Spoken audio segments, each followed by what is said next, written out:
I love kids. I always have because they're still so open and they remember more than we do as adults. They know who they are. Yeah.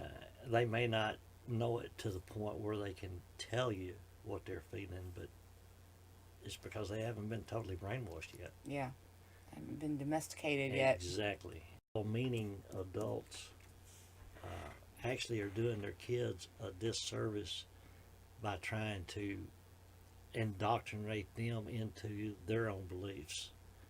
Because, as just like me as an example, I had the most loving mom and family life growing up. And of course, I understand what they were doing, which is the way most parents do. They think their philosophy about life is right, so they want to teach that to the kids. But in reality, what it did was cause me years of having to work hard just to unlearn the stuff that I'd been fed to as a kid. And of course, as a young kid, you just accept all of it. If it's your mom and your parents and your older siblings are telling you, well, this is the way life works, you're soaking all that in. And you believe it. Well, see, I didn't always believe it at a very young age. Well, I didn't either. And that caused me decades of, that was the whole blog post I wrote this morning, ended up going back to that. And I got a lot out, and I didn't even, I still to this day deal with it. Sure you do. And I do too. Because the things that you've been fed as a kid settle down into your deep subconscious. And it's got a way of, even after you know that it's not really right for you and you try to get rid of that, it's still got a way of coming back up to the top at times. Because that's where you're overcoming the guilt. And I'm using my own experience in the religion, being taught a certain religion, which I'm like you. I kind of rebelled early, but not in a way where I just went around saying, well, I don't want no part of this. It's like I still believed it, but it never felt right. Right. And I thought, yeah, this just don't seem right. And that caused a lot of, it wasn't something that caused problems with me and my family, but at the same time, it was me having to work hard to get past that, to get rid of the guilt, knowing that it's okay to think for yourself. You went through the same thing, and a lot of people do. But the thing of it is, a lot of people, they always revert back to that, even though they know it's not right. Yeah. They want to hang on to that because that's what they were taught. And probably because they fear that they're going to go to hell. Fear, when it comes to religion, Yeah. yes. And that's my number one bug about organized religion. I have no problem with religion. It brings a lot of people peace, happiness. I don't know how, but it does. So I said, hey, great. I wouldn't try to change you for nothing. If it's what works for you, then don't change it. Exactly. But it's based in fear. In anything. Organized religion and the dogma is Right. based in fear, Right. but I don't think the essence of the underlying truths are based in fear. No, no. Other than, okay, what's that big bolt of stuff that just struck and started our forest on fire? Trying to understand from early man, Right. putting names on things and having the lightning god and the thunder god and the sun god and that's where all your religion comes from. It's exactly. Even the Bible, which Christians in the East, they consider that the Word of God. So, it's like they don't stop to think that was created by man, and it's based on mythology. There's some history in there, of course, but it's mostly mythology with our early ancestors. The whole story of creation in the Bible, to me, makes no sense whatsoever. If you just think about it with an open mind, it's like, how could that work? But it had to be, the Bible starts in Genesis. In the beginning, God created heavens and earth. Well, why? Is because with the human brain that we operate with, you got to have a beginning and you got to have an ending. That's how it works. And the brain can only work on something that has a beginning and there's some kind of ending, and there's no way you can understand infinity, something that's infinite. So they come up with the God concept. Right. because, well, somebody had to make us, right? Mm-hmm. Who had to come from somewhere. Well, there is no beginning. And as long as you're operating with the human mind, you're never going to understand infinity or understand the concept of God. You come up with your own concepts, you're taught, and, you know, there's this one mythical figure that created everything, and then he's sitting and watching everybody, and he's going to destroy you if you don't do a certain way. And it makes no sense. No, it doesn't. You'll never, I don't care how much thinking and studying you do on infinity and God and where'd you come from and where you're going and what are you doing, as long as you're operating with this human brain, you're never going to have the answers. So that's where you come up with all the different dogmas. And then the problem is the people that come up with these ideas, they believe it so much and it feels right for them at the moment, then they're going to, of course, tell everybody else this is the way it is. Now, that's the problem with our society. I don't care what your beliefs are. If they're working for you, I say, hey, great. I wouldn't want to change you for nothing. But don't tell me I got to think like that. Just let me think like I want to and accept me for that would be all right. But people won't do that. Right. And that's what creates wars, everything, anything evil in the world is because people's different perceptions of things. It's total craziness. It really is. It's one of my favorite things that Joseph Campbell says, God is a thought, God is an idea, but its reference is something that cannot be thought about. Exactly. That's the key. And the way, you know, if you talk about the concept of a God and this benevolent God that takes care of it, created everything, well, and created us and the earth and all that, well, to me, it's more like, yeah, you know, it's more like God is not an entity that figured all this out. God is this, again, this eternal being or power that's always been, and you'll never figure out how it got started, because that's the biggest mystery of life, is that there's anything at all. I mean, if you think about it, Right. how all this happened.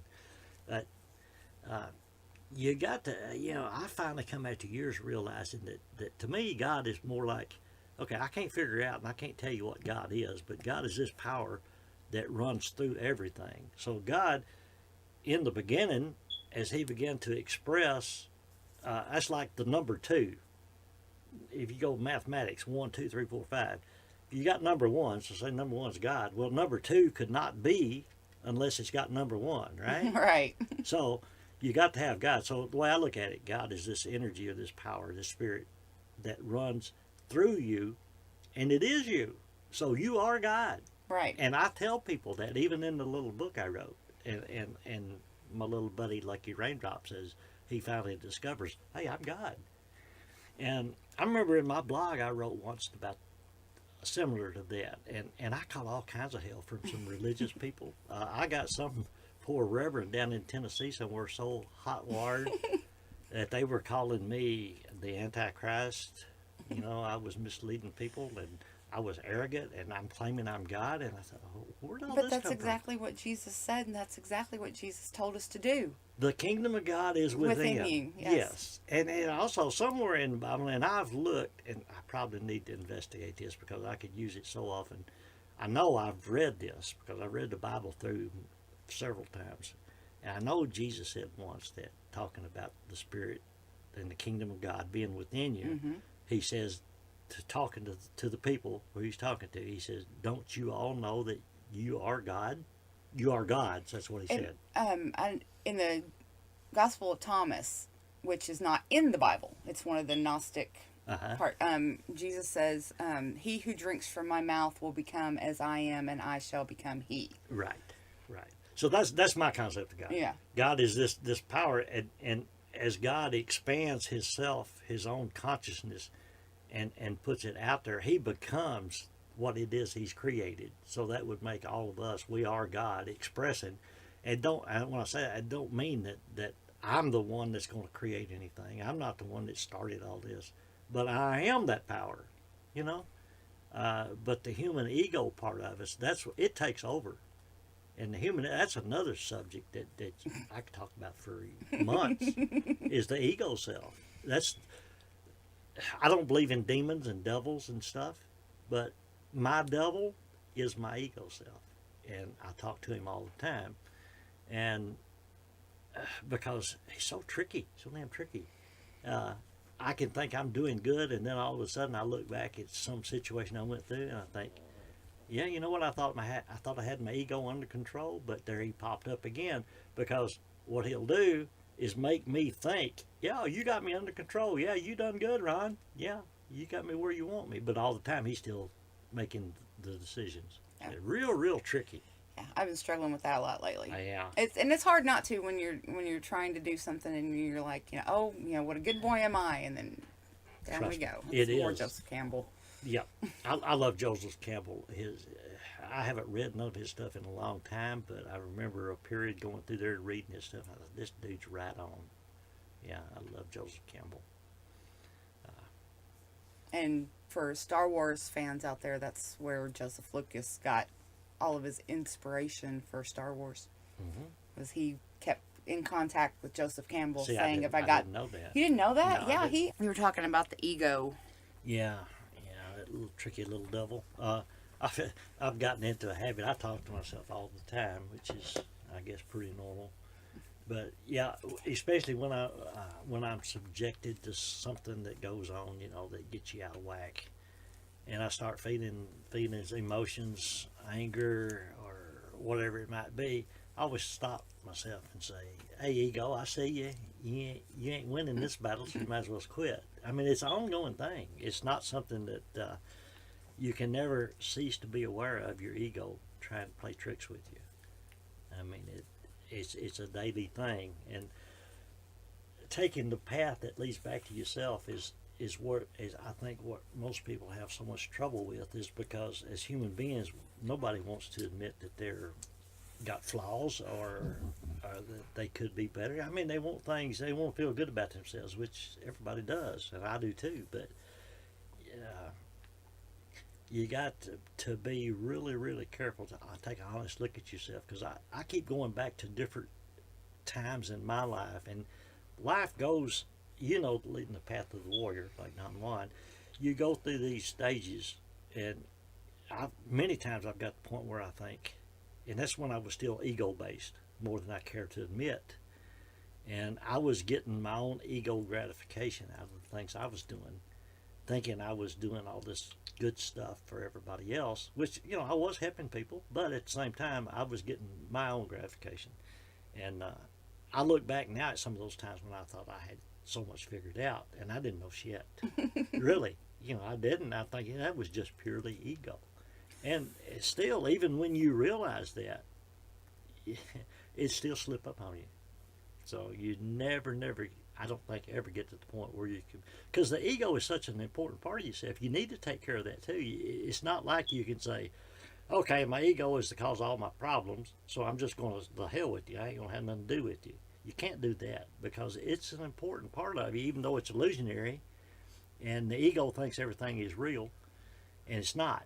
There's nothing in this life that's real, and you can prove that to yourself. Take a microscope and look at something under there that looks solid, and then if you magnify it enough, you see the vibrations. Everything's moving. There's nothing real. It's all just minute atoms and particles and molecules and all this kind of good stuff. So it's all illusionary. But it's very tricky. But to be honest with yourself, and to always, when I get angry, which is very, very seldom, and that's strictly ego, all your human emotions, ego. That's got nothing to do with who you really are, because you're perfect. Your spirit's perfect. There's no faults in the spirit, but the ego intermingles with that. So I've learned, and still learning, trying to keep in check the balance so I can keep the ego happy. And yeah, I mean, people will give me a compliment about something. They say, yeah, well, thank you. And that goes to the ego, makes you feel good about yourself. There's nothing wrong with that. That's good. So you take care of the ego that way. But you got to be aware that you don't let it take charge. So what Don Juan called the petty tyrants, even in my little book there, right there at the introduction, I'm thanking the people that helped me to get this done. And I even mentioned thanks to all the petty tyrants who have caused me a lot of grief, because I love them, because without them I wouldn't have learned what I needed to know. So you got to take everything as it comes. But nowadays, if somebody does something and it hurts my feelings or makes me angry, I've got a long fuse, but there are people who can get on that last one, and I get angry with them, and every once in a while I'll let me explode on somebody, and it lasts for about 5 minutes. And then I look at myself and think, why did you let this person or this situation cause you this in your life? So then I just laugh about it and think, yeah, you idiot. You still got a lot of work to do. It's the ego. So again, that's my devil, is the ego, and that's the only devil I got in my life. And that's, thank God. The problem I see, like all the stuff going on in our society now, right here in the United States, all the stuff about the Civil War past and taking down the statues and doing all this, and let's go to war, and let's take what's ours, and blah blah blah. All that is just needless drama. None of it is important. You just got to learn to love everything, love everybody, and even the bad stuff that happens to you, it's actually good. But it's a tough road to stay on. And I get knocked down all the time. People do shit to me and knocks me flat on my back. I keep getting up, and I admit I'm tired. My soul gets weary and tired, and I think about going back home and think that's going to be a beautiful experience when it does happen. And I don't know when that's going to come about, but when it does, I hope I'm ready.